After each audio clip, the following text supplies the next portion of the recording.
Library will keep up a Pride Month display despite some pushback. It's according to an advocacy group.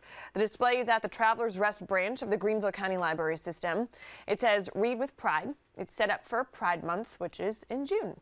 Now, a message on the display says the library system offers resources for a wide variety of views and opinions of current and historical issues, and the display does not represent the library system or is an endorsement. This is a required message under new rules approved in April by the Greenville County Library Board, which outlines rules for displays like this.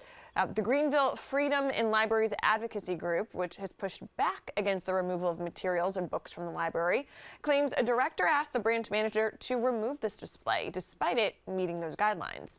A spokesperson for the group tells us in part, quote, "I can't emphasize enough that the branch manager isn't breaking any rules. He's following all the rules, but he's not following the spirit of the rules, which is queer-phobic." The branch manager was not available for comment when we stopped by today. We also reached out to the library system for a statement. We have not heard back yet. We'll have more on foxcarolina.com.